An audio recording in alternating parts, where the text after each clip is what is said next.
Guys, welcome back to another episode. Today is day 60 of the $0 to $1 million in revenue challenge or series or whatever.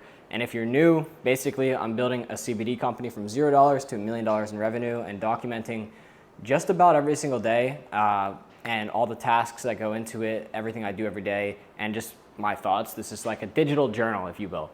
So today we have a pretty big day planned. Yesterday we talked about infrastructure a ton, and so today I had an idea. I'm like, okay, I'm gonna show you exactly what we're doing to build our infrastructure every day. So today we're gonna go through our chargebacks, we're gonna go through our upsells and average order value optimization, and then I'm gonna take you through our daily to-do list. So that's basically all the tasks that we do every single day with no variation. So I'm gonna show you all that stuff, and yeah, so in just a couple minutes though, because I'm gonna have some breakfast, and then after I have breakfast, we'll get ready to work. So I'll talk to you guys in a few minutes.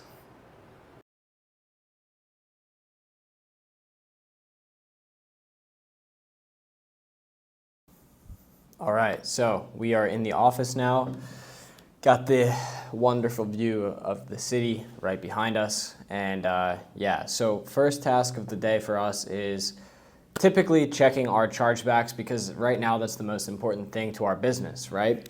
So I've been talking about merchant account cap for so long, and we're not gonna get an increase if our chargebacks are way too high, right? So what we have to do is keep them low and also fight the chargebacks that do come in. So basically, because fighting chargebacks takes some time, what we wanted to do is we wanted to go ahead and outsource it. So we hired a company called Disputifier, right? So Disputifier is a company that will go in and essentially represent you in all of your chargebacks. So by that, they're gonna go into the chargebacks, they're gonna look at what the customer ordered, screenshot it, make sure they screenshot proof of delivery, make sure they screenshot all this, information regarding your chargebacks. And so yeah, basically it will help you win your chargebacks. As of this month, we actually have a lot more chargebacks than we would have wanted. We have 24 chargebacks total with a 3% chargeback rate, which is way higher than we're used to.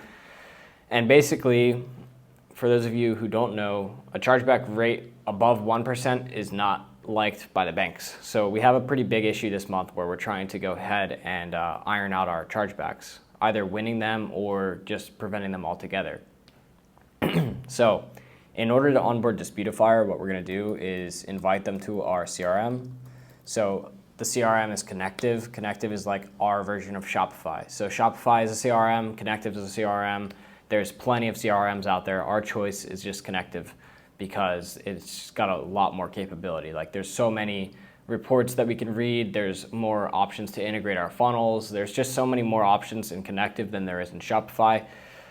So yeah, that's why we choose Connective. Basically what we're gonna do is invite them so that way they can go into our stuff, and every order, like for example, that charges back, they can actually see the order data, they can see the tracking number, they can see the shipment, they can see everything. So that's why we're onboarding them to Connective, and it should be pretty good. So that's what I'm gonna do first. And the reason that these guys are very important to us right now especially is because with chargebacks, we need to win. Otherwise, it's gonna look really, really bad on the bank. Where I talked about us getting a merchant account increase on, well, a month from today. So February 16th is when we get evaluated for our increase, right? And basically, in order for that to actually happen, we need to have a decent chargeback rate. So let me just pull up what we have historically, because they're gonna look over the last 3 months, because that's basically when we've started. So from February 16th, and the day we started. So the day we started was November 17th. Basically November 17th to February 16th, they're gonna look at our rates and see what's going on. So total, we have 50 chargebacks and 24 of them are from this month. So, for the first 2 months, we really had none. This month, we're kind of climbing a little bit and we need to get that number down. So in order to do that, we're also gonna be talking to our customer support and seeing why people are charging back as well. Like obviously that's a very important piece of things. And just kind of digging into this data. Like you have to dig into your data in your business to understand the reasons why something's happening, right? It's all right there in front of us. All we have to do is look into it some more and figure out what's going wrong, right? It could be from an affiliate that's running an angle that they shouldn't be. It could be because we're not answering emails fast enough. It could be because they don't like the product. There's a variety of things that it could be, so we have to figure out what it is so that way we can go ahead and fix it moving forward so it doesn't keep happening to us. Otherwise, we're not going to get our increase and we're going to be stuck at 150, and that just isn't going to be a possibility for us. Like, we can't sustain at 150K a month. We need to be higher than that to make more money. So yeah, that's basically the first thing that I did today, or I just did right in front of you guys. Didn't take me too long, but yeah. So first task of the day: onboard a disputifier to fix our chargeback problem, and then also, we're gonna dig more into this data, see why people are charging back, and once we figure out why they're charging back, I'll talk to you guys in probably 30-40 minutes and tell you the reason that we found, and hopefully I'll have an idea of how to fix it. So I'll talk to you guys in a few minutes, but yeah, so peace.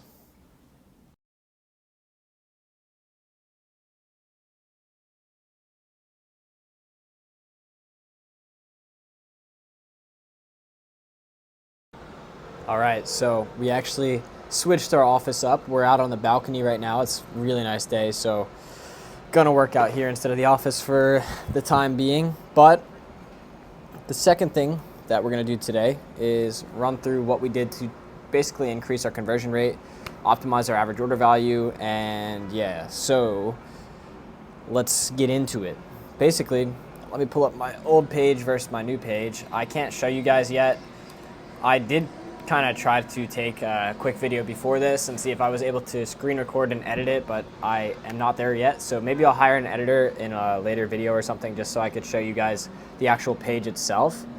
But basically, the before page, we have our product name. It's much smaller. We only have one product image. We have like a really ugly green looking buy now button. We have a subscribe and save and a one-time purchase option, but neither of them show the price. The buy now is the one that shows the price. In the buy now button is the price, but yeah, so this page wasn't converting very well.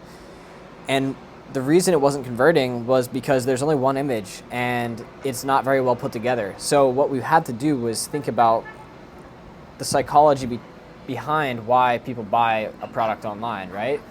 And one thing that we kind of thought about was, okay, if they can't like see the product, try the product, hold the product, then we have to basically tell them what it is in an aesthetic way online so that they want to buy it, right? So essentially what we did was we bolded our page, the product name, made it bigger so that people are like, okay, this is the product. Right under the product name, we added a description and then 3 key features about the product. So we added reduce anxiety, deeper sleep, and it's plant-based, right? So for vegans, I guess. And then in the product images, instead of having just one image, we have 4 now. So, and it's much nicer looking. So we added a product with our gummies in the back and everything like that. It looks really, really nice. We added a hand that's holding our gummies, and then just our 2 product options. And before we had 2 gummy sizes. So this was something that we were like experimenting with, but we had 2 gummy sizes. We had a 500 and a 1,000 milligram, which basically means 20 gummies in a package or 40.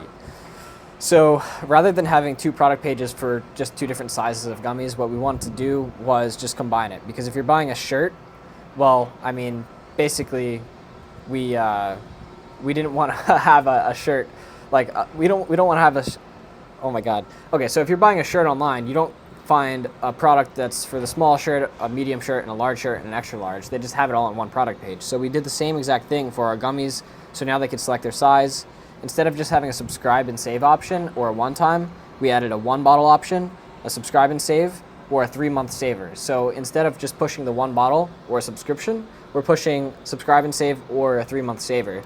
So it's like quantity breaks. Quantity breaks are super vital to increasing your average order value. And then we changed our buy now button to be a dark green. So that was also really, really great for increasing our average order value. And then we also added a sticky add to cart. So sticky add to cart to also just increase conversion rate. So those are the things that we optimized on our e-com site just to increase our AOV and conversion rate. Now, after somebody buys, we have something called an upsell. Upsells are like if they buy the gummies, well, let's say they buy 1 bottle, we're like, hey, are you sure you don't want to upgrade and take the 3-month saver? And then we give them a special discount, right? So that's an example. After they take that, well, then we're like, okay, you took the 3-month saver, amazing. How about you combine it with the freeze cream?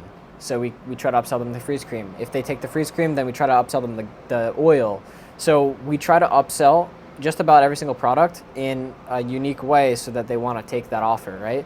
And by doing that, it allows us to optimize our average order value. So if you're running ecom, what you need to do is find one primary product that's going to be your winner, right?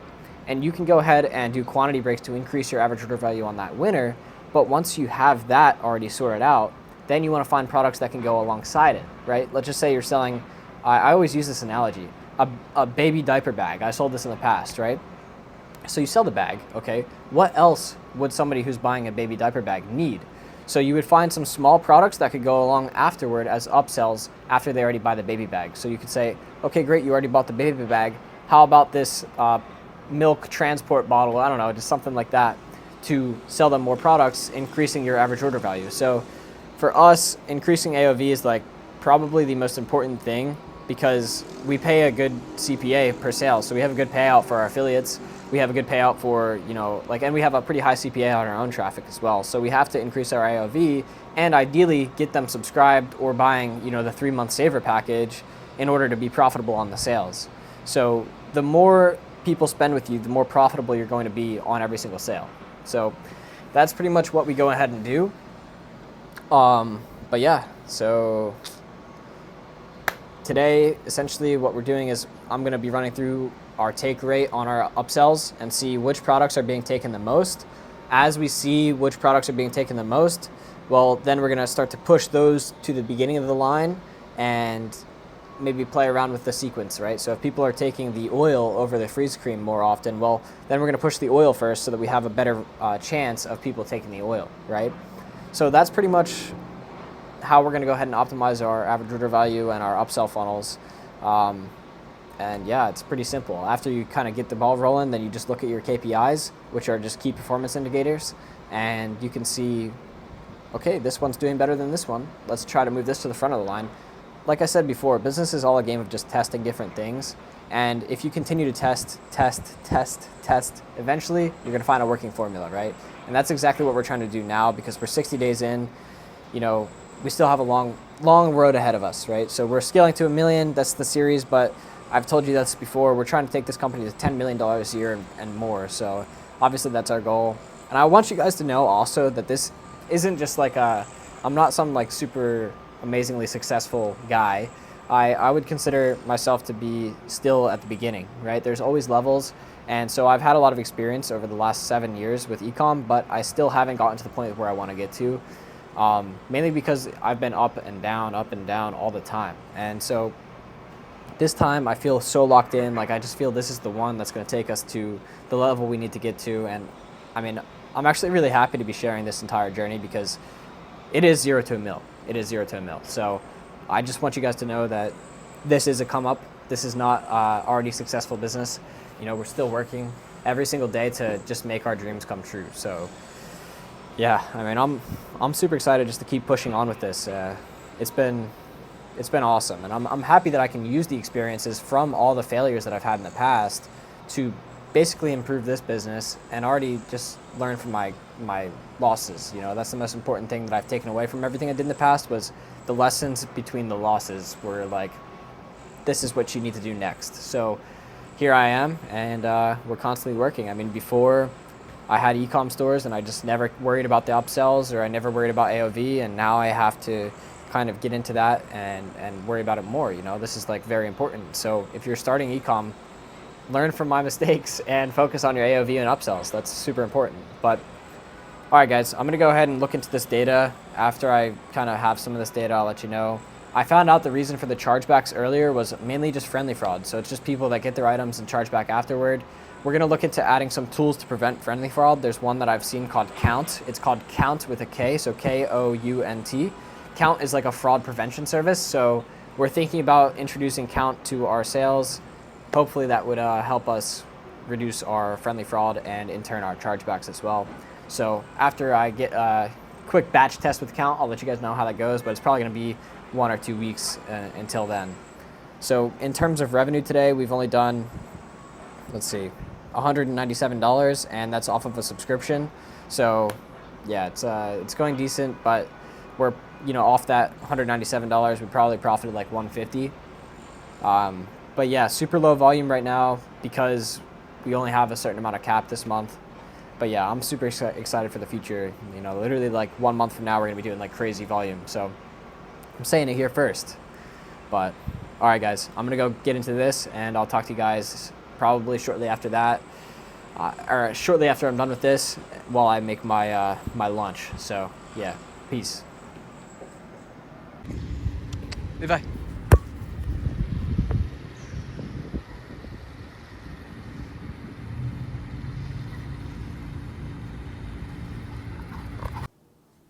All right, so I just got back home like literally like 5 seconds ago, and it's 5:45, so I'm about to head out to boxing. But before that, I'm gonna finish up the last work that I have for the day, which, I mean, well, not really work, but just kind of part of the video, is my daily sprint sheet. So basically that is all the tasks that we've got to do every single day between Hunter and I. So basically, it's like a to-do list that we have every single day to make sure everything's going well. And I implore you to also have something like this for your business, just so that you have everything in line every single day. We usually do this in the morning and at night. So I'll just read it off. The first thing we do is we go to our CRM and we make sure that our merchant account is processing sales. So by that, I mean, we go in there, we look to see, okay, look, are our approvals good? Are we getting sales in? And if there's a ton of declines, we look into the decline reasons. So basically this is to make sure that our merchant account is functioning healthy, and you know, we're not losing out on a ton of sales due to a bad merchant account, or just in case we get closed randomly overnight, we want to make sure that everything's going well. So essentially it's just to check merchant account performance and health, right? Then the second thing that we do is within our CRM, we have something called quality assurance. So let's just say an order comes in and it's a higher risk order. What we do is it gets flagged as QA, and essentially we have a tab that we check every single morning to make sure that all the QA orders are investigated and then either shipped or canceled. So we have to go in and capture this manually. So we go ahead and do that every single day just to make sure everything's good. After that, what we do is we go to our fulfillment section. So we could check, like, for example, if it's today is the 16th, so today we checked the 15th fulfillment. So what we did was we went in and we made sure that there was no weird statuses or that anything was held in hold, which just means that it wasn't shipped out. So, you know, we specifically just make sure that the fulfillments are going out and there's no failed fulfillments or anything like that. So somebody could enter in a bad address and maybe it doesn't go out, and we just need to be on top of that. Second thing we do is we make sure that all of our affiliates are still sending sales. So, I mean, this doesn't really apply today because we stopped our traffic, but when we are running traffic, we make sure that every single affiliate and the pubs are still sending sales. So if a pub ID 123, which every affiliate has a pub ID, so a publisher ID. If I were a media buyer for an affiliate network, I would have a pub ID. So basically, we make sure that all the pub IDs that sent traffic yesterday are still sending traffic today, and if they didn't, we check to see why. So yeah, that's something we do just to make sure traffic's consistent. And we also can go in and investigate by pub ID which ones are giving us too many refunds. So if one person's traffic is much better performing than the others, we obviously put priority on that person. So if I'm pub ID 123 but my traffic's shit, well, I would say pub ID 123, you need to stop running traffic because your traffic's garbage. So we do that just to make sure everything's good to go. We also check in ShipStation, so that's what we use to basically manage all of our fulfillment as well, to make sure that there's no wrong addresses. And obviously we have our customer support team imported into ShipStation as well, so they can contact the customers too. So yeah, I mean, those are pretty important things. We also call in every single day to our customer support team to make sure that customer support is doing good, and then we ask for 10 random call recordings every single day from our staff to make sure that our customer support is doing their job and treating our customers nicely, right?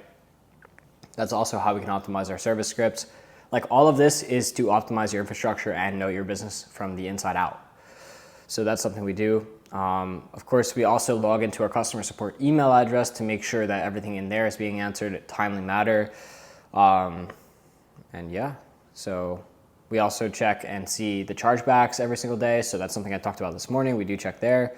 And, you know, of course, we make sure that the affiliates aren't running anything that they shouldn't be by using a special tool that we have that kind of checks all the links for the affiliates. So everything's really good. Honestly, this is like our daily to-do list. It varies business to business, but this is what we do every single day for CBD, because this is everything we need to know about CBD. So for Shopify, you just need to figure out what key things you should be doing every single day, and then either assign that to your team or do it yourself at first. But it's very important to have a to-do list to get to know your business. So those are all things that I'm doing now, but I didn't always do them. And when I started to apply these to-do lists to business, it started to flow a lot better. We'd have better momentum. We knew everything that was going to happen before it happened. Like, we were just on top of everything and could predict problems before they came up. So by knowing your business, you're able to basically solve problems before they exist. And that's just being a responsible business owner, honestly. Like,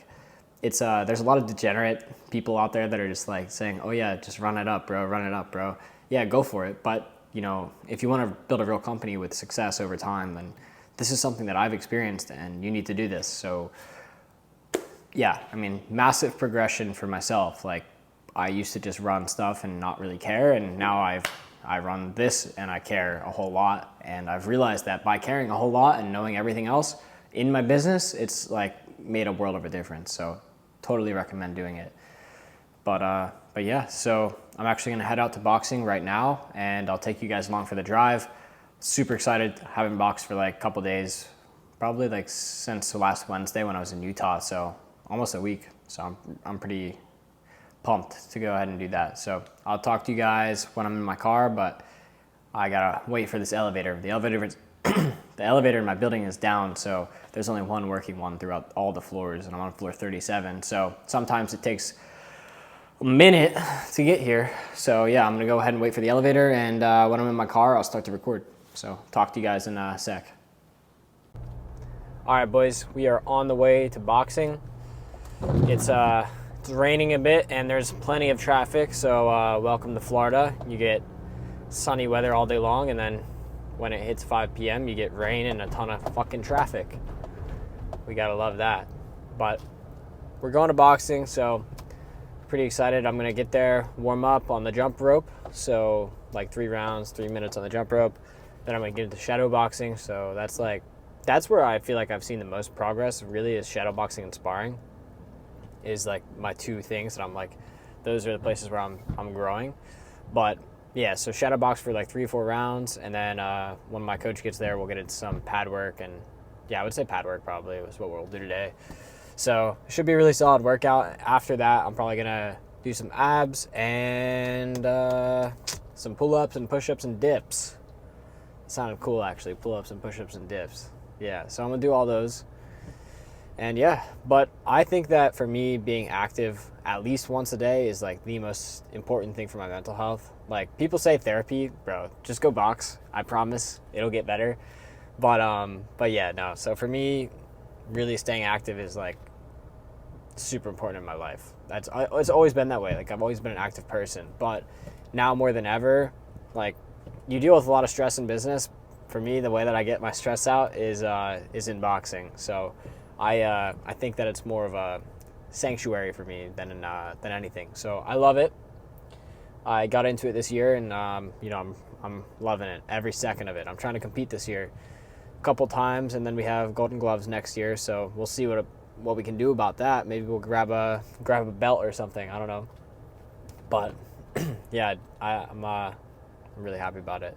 I see like a lot of people talk about bodybuilding and like lifting, and I don't have anything wrong with that. Like, I lifted, and I actually was about to do a bodybuilding show before too, like men's physique, but I just decided against it. Like, to me, and I don't want, if you're a bodybuilder, for you to take this personal, but I find bodybuilding to be like a beauty pageant for men, and it's just, I don't know, kind of gay. Like, you're getting up there naked to flex your muscles next to other men, to get judged on a scale of 1 to 10 from other men. Like, bro, that if that weren't a sport, bro, it'd be gay as fuck. So I don't know. I got away from that. I lift like 2-3 times a week, and there's nothing wrong with lifting. I like lifting. That's dope, and like, fuck, dude, like, lifting's cool, but the whole like bodybuilding spray tan competitions to me are just literally just gay. That's it. They're just gay. So I found boxing to be the thing that I've enjoyed a lot, and I'm going to stick to that. So yeah, I don't know. Probably I'll put on some music. I don't know exactly what I'm going to listen to. Usually I listen to like some Metallica or like some Meek. I don't know. Just kind of depends on the day. I don't know how I'm feeling today. But yeah, I'm excited to get this workout in. I really haven't been back to the gym, like the boxing gym, for like a week, so I'm just pumped. But today's been a really good day. I hope that you guys are getting some value from this, to be honest. Like, I feel so much traction in all the things, like my business, the YouTube channel, boxing. Like, fuck, dude, I got so much better over these last couple months, and like business has been getting so much better over these last couple months. We've been growing like crazy on social media. Like, dude, I'm just pumped because you know what it is, honestly, is the consistency, bro. Like, I post once a day, every day. Like, every day. I don't really miss. I've maybe missed like 3 to 4 days, maybe. But the biggest thing for me has been the consistency in posting on Twitter, on YouTube. I don't really post all that much on Instagram, but I'm still on Instagram. And then in the gym, I'm there every single day, 6 days a week, bro. Like, what? Like, bro, these pedestrians, man. But I'm there like 6 days a week, so I'm grinding there too. You know, and everything that I'm trying to get good at, I'm doing it every single day. And I don't think that it's luck. I think that literally just repetition, the reps, put the reps in. Put the reps in, you're going to get good at something. So if you're trying to start a Shopify store, or you're trying to start an agency or your business, if it's your first one and it doesn't do well, put the reps in, because eventually one will. You'll see progress at some point. Yeah, so everything's been so good lately. Just like super happy about it. Literally like so much progress. And you know, the thing is too, is it might sound like, oh yeah, you have to put the reps in and fail so many times and grind. And bro, I grind every day. Don't get me wrong. I work every single day. I'm in the gym every day. I eat good a lot of the time. I eat good a lot of the time. But some days, you know, you have to enjoy yourself. It's okay to have a pizza sometimes. It's okay to have a burger sometimes. It's okay to play Call of Duty, bro. I play Call of Duty with the boys every night. I play Call of Duty with my team every night. And guess what? They're the same people I do business with. So we're catching wins in COD, specifically in Warzone Rebirth. And we're catching wins in business. And we're catching wins at the gym, at boxing, social media. So like, don't take it too seriously. Life is fun. It's meant to be fun. Don't take life too serious. It's something I've been learning. But all right, I'm gonna end the recording, throw on some music. Gotta get some hype going before I get into the gym. And once I get home, I want to talk to you guys about this article I read last night that like really spoke to me. I think that you guys are gonna really like this. There's a worksheet to do in there, so I'll link it in the description. But dude, it was such a good article. My girl sent me it, and that's another thing, dude. I have such a good girl. She's always out there trying to find things to help me improve. So, you know, I really appreciate her a lot. But good people in my life. And so yeah, this article, when I get home, it's gonna be really, really good for you guys to read this and do the worksheet. I'm gonna do the worksheet, and then, well, I'm gonna eat, do the worksheet, and after that, hop on COD with the boys. So I'll talk to you guys soon. I'm gonna go hit this workout, and yeah, so peace. All right, guys, so I just got back from boxing. It was actually really, really great to get back in the gym. I didn't record the session at all because it was really packed. Like, they had a class going on at the same time that my coach and I were working, so I just didn't end up recording because there's just way too much going on. But great workout. Like I said, did some shadow boxing. I worked with my coach on basically stepping with my ones and twos, changing angles. I don't know, just like a whole lot of things. We're just adding to the toolbox all the time. So I actually think that like I'm making so many improvements with boxing, like super happy about it, to be honest with you. So got a great workout in. Afterwards, did some push-ups, pull-ups, and dips. So, you know, pretty great. But yeah, so literally just got in. I want to get this out of the way, just finish recording, and then I'm going to go ahead and make myself some steak tartare, and then a butter shake. So yeah, butter shake doesn't taste as bad as it sounds, I promise. But yeah, so this article, I want to put it in the description, but it really spoke to me when I read it. So I talked about how my girl sent it to me, and I'm not going to run through the entire thing, but essentially it talks about if you're feeling lost, well, this is how you can rewire your brain. So essentially what it does is it breaks down your thought patterns and why you think the way that you think. And when I've read about this author's experience, it talked about essentially reaching a fuck this shit moment.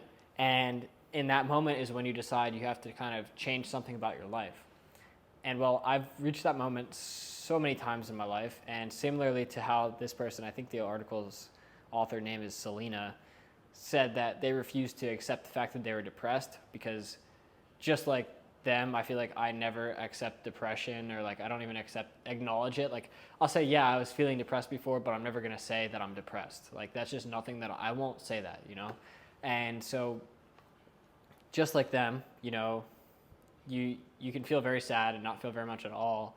But because you've reached this fuck this shit moment, you realize that something has to change. So it was really interesting. It talks about cognitive behavioral therapy, which is popular for trained therapists to use with their patients for them to kind of alter the way that you think.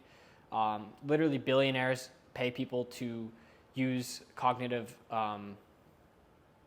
behavioral therapy on them to like change their perception on money, business, and everything, so that they can use basically their minds to, or they're going to open their minds more to actually make more money. So it's really interesting. And you know, there's a quote that kind of spoke to me in this, and it says that men are disturbed not by things, but by the principles and notions they form concerning things. I think that this is like a really, really insightful quote, to be honest with you. Like, for example, I'm not concerned by the car down the street, right? I don't care about the car, but I'm concerned about like if that guy is doing better than me. It's like, well, shit, I want that car now. You know what I mean? So like that's kind of the way that I thought about that, and I was like, that's super true, because you're not really like concerned about the thing. You're more concerned about status or the reason why that thing is cool to you instead of the actual thing itself. It's like if Toyotas were made to be used by like all the coolest people in the world, and like that's where all the cool people drive, you'd want a Toyota, right?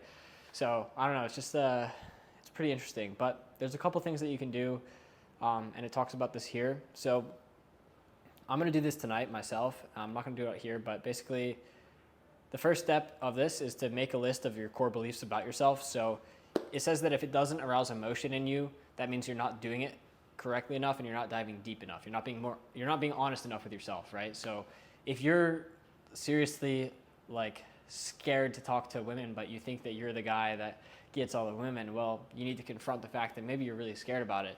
So that way you can actually accept the fact that these are your demons, that you can change them, right? You could read more about this in the article. Then you could identify your negative thoughts about them and then list the evidence for them. Well, if you think that you're, you know, not capable of doing something, well, list the evidence for that. Are you really not capable, or do you just have a bad perception of that? Because for me, if I listed I'm not capable of doing something, well, there would be no evidence to support that. So there's that, and then what you can do is replace those thoughts with productive thoughts. I don't know, I just think that for myself, it's always useful to kind of level up your thoughts and ideologies and essentially use these tools to propel you into success in the future, because I've said this before, but you're the author of your entire life. I started my life and I was not in the greatest situation. Growing up, I was never in the greatest situation. In fact, there was plenty of hardships that I had to deal with my family. You know, it was never easy. And when I turned 14 years old and I needed money to go basically to do anything with my friends, well, I had control over that. Instead of me complaining because I had to be 16 years old to work in Jersey, well, I decided I'm going to go ahead and figure out how to make money on my own. So I did. You know, every time I failed a business, I decided not to quit. I decided to keep moving forward and learn from my lessons, or learn from my losses and move forward, right? You're the author of your own life, and in every single like every single thing you do supports that, whether you like it or you don't. That decision that you made 5 years ago has altered the path that you're on right now. And so the decision you make today is going to alter the path that you're on tomorrow and the day after that and the day after that. Every little micro decision you make creates a new reality for yourself. And it's completely up to you to decide which reality you want to live in. Do you want to live in the reality where you're the man, you're making money, you're the business guy, you're amazing at boxing, you're amazing, like you're super fit. Do you want to live in that world, or do you want to live in the world where you're really good at Call of Duty and you play Call of Duty 8 hours a day and you don't work, you work at McDonald's? Or like, which reality do you want to live in, you know? So you can choose, and there's balance, of course. I just talked about this earlier. I still play Call of Duty. I'm not hating on COD, but there's balance, and you need to choose the type of person you want to be. So by doing these types of exercises, you can really kind of get that out of yourself. Who do you really want to be? Like, do you want to be like the people you see online?